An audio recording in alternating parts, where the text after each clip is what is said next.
हम अपने आर्थिक, शारीरिक और मानसिक क्षमता के अनुसार ही अपना लक्ष्य बनाते हैं और जब हम उसे प्राप्त कर लेते हैं तो हमें एक जीत का एहसास होता है जो हमें सच्चा सुख देता है और यही सफलता कहलाता है। जिस व्यक्ति में सफलता के लिए आशा और विश्वास है वही व्यक्ति उच्च शिखर तक पहुंचते हैं। सफलता पाने के लिए सबसे पहले हमें खुद पर विश्वास होना चाहिए कि हम कर सकते हैं।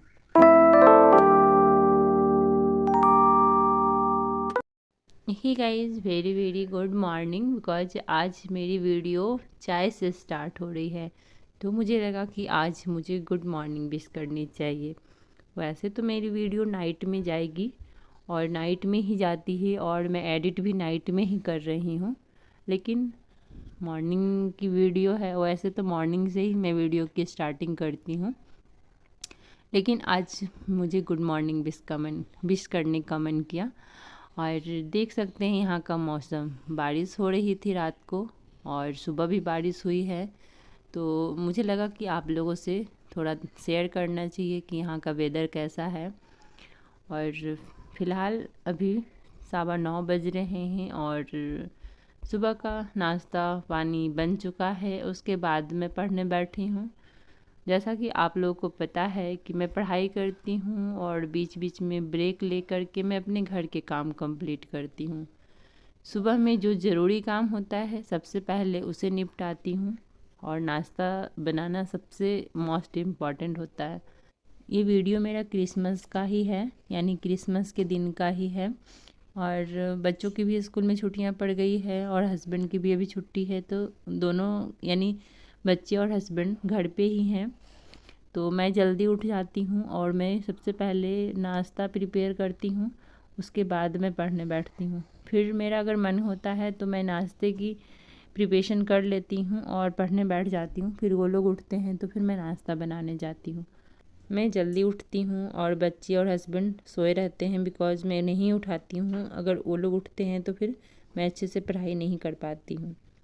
इसलिए घर के जो ज़रूरी के काम होते हैं जैसे कि झाड़ू लगाना, नाश्ता प्रिपेयर करना, और उसके बाद आज मैंने क्या किया, झाड़ू लगाया, फिर नाश्ता प्रिपेयर किया, उसके बाद फिर मैं नहा ली, उसके बाद पढ़ने बैठी हूँ।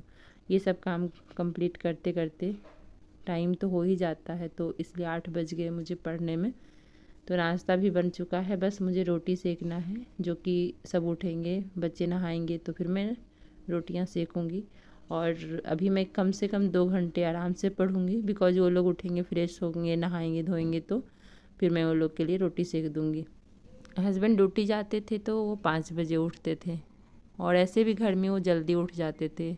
मैं और हस्बैंड जल्दी उठ जाते हैं, लेकिन आजकल क्या है कि हस्बैंड रात को काफ़ी देर तक जगे रहते हैं, लेट नाइट सोते हैं। बिकॉज मैंने एक वीडियो में बताया था कि उन्होंने भी पढ़ना स्टार्ट कर दिया है, तो रात को पढ़ते हैं जैसे 1-2 बजे तक, उसके बाद वो सोते हैं। तो इस वजह से उनको फिर उठने में सुबह लेट हो जाता है। मैं भी नहीं उठाती हूँ क्योंकि मुझे पता है कि वो रात में पढ़ाई करते हैं। एक दिन मैंने भी पढ़ा था 1 बजे तक, उसके बाद मैं सो गई थी। बिकॉज मुझे सुबह जल्दी उठना होता है, इसलिए मैं रात में ज़्यादा देर तक नहीं जगी रहती हूँ, मैं सो जाती हूँ।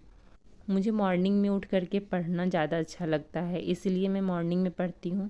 तो रात को सोऊंगी तभी मैं मॉर्निंग में जग पाऊँगी, इसलिए मैं रात में सो जाती हूँ। और हस्बैंड को रात में पढ़ना अच्छा लगता है, तो फिर सही है मेरे लिए भी। बिकॉज दोनों अगर पढ़ने बैठ जाएंगे दिन में तो फिर थोड़ा सा टफ है। ऐसे बच्चे पढ़ते हैं तो हस्बैंड देख लेते हैं, और रात को क्या होता है कि मैं दोनों को सुलाती हूँ और हस्बैंड पढ़ाई करते हैं। इस तरीके से हम दोनों मैनेज कर रहे हैं। हस्बैंड बार बार कहते थे कि मुझे पढ़ने में मन नहीं लगता है, मुझे पढ़ने में मन नहीं लगता है, लेकिन मैंने उनको भी पढ़ने पे मजबूर कर दिया।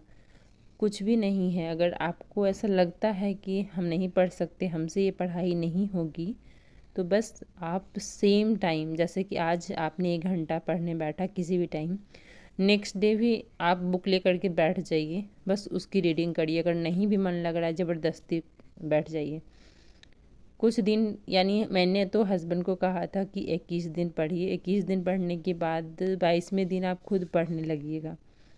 लेकिन मात्र 2 दिन मेरे हस्बैंड पढ़ाई किए और अब वो पढ़ने पे मजबूर हो गए। तो जो लोग भी अगर ये कहते हैं कि पढ़ाई हमसे नहीं होगी, मेरे बस का नहीं है, तो ये आप गलत कह रहे हैं। ऐसा कोई भी काम नहीं है इस पृथ्वी पर जो इंसान नहीं कर सकता है। इसलिए सिर्फ अपने आप को थोड़ा फोर्स करना पड़ता है, अपने आप को थोड़ा कष्ट देना पड़ता है। लेकिन पता है हम में क्या है कि हम सोच लेते हैं कि चलो मंथली 10,000 अगर सैलरी है हमारी, तो 10,000 में चलो हमारा घर अच्छे से चल जाएगा, उससे ज़्यादा हमें कमाने की क्या ही ज़रूरत है। तो यही सोच जो है इंसान को आगे नहीं बढ़ने देती है। अगर आपके पास या आपने कोई सपना नहीं देखा है तो फिर आप उसे पूरा करने का कभी सोच भी नहीं सकते हैं। इसलिए सबसे पहले आप सपने देखिए और दिन में सपने देखिए और उसे पूरा करने का ठान लीजिए, तो सपना ज़रूर पूरा होता है। कमाना और खाना और बच्चे पैदा करना यही हमारा मकसद नहीं होना चाहिए। हम मनुष्य हैं, हमें बहुत क्षमता है सोचने समझने की, कुछ कर दिखाने की, तो आप वो करिए। आप इस समाज के लिए, इस पृथ्वी के लिए, अपने बच्चों के लिए, अपने समाज के लिए आप कुछ करके जाइए, ताकि आपके जानने के बाद भी आपका नाम हो, दुनिया आपको याद करे। दुनिया किसी को याद नहीं करती है, सिर्फ उसके द्वारा किए गए कामों को याद करती है। तो आप कुछ ऐसा करके जाइए कि आपके जाने के बाद भी लोग आपको याद करें। कुछ ऐसा लिख के जाइए कि आपके जानने के बाद भी लोग उसे पढ़ें और पढ़ करके आपको याद करें। आप खुद को कहाँ देखना चाहते हैं ये सिर्फ़ और सिर्फ आप ही डिसाइड कर सकते हैं, बिकॉज़ कोई भी नहीं है जो आपको चेंज कर सकता है। वो आप खुद हैं जो अपने आप को चेंज कर सकते हैं, और वो तभी संभव होगा जब आप खुद पे काम करिएगा। तो इसके लिए आपको खुद को टाइम देना पड़ेगा, और ये तभी पॉसिबल है जब आप ज्ञान अर्जित करिएगा। तो वो ज्ञान कहाँ मिलेगा? वो ज्ञान किताबों में मिलेगा। इसलिए मैं नहीं कहती कि एग्ज़ाम के लिए ही पढ़ाई करिए, ज्ञान के लिए भी पढ़ाई कर सकते हैं। कोई ज़रूरी नहीं है कि NCERT ही पढ़िए, बहुत सारी बुक हैं। स्वामी विवेकानंद का है, रामायण पढ़िए, गीता पढ़िए, जो पढ़ना चाहते वो पढ़िए, लेकिन कुछ न कुछ पढ़िए। बस मेरा यही मकसद है कि लोग अपने लिए सोचें और खुद के लिए जीना शुरू करें, क्योंकि आज भी कहीं ना कहीं हमारे समाज में औरतों की स्थिति बहुत दयनीय है। मैं नहीं चाहती कि औरतें आज के डेट में घुट घुट करके जिए। इन्हीं सब बातों के साथ इस वीडियो का एंड करते हैं। मिलते हैं आप लोगों से एक नए वीडियो में। और आज छोटी सी वीडियो है, अच्छी लगी है तो लाइक कर दीजिए और चैनल को सब्सक्राइब कर लीजिए।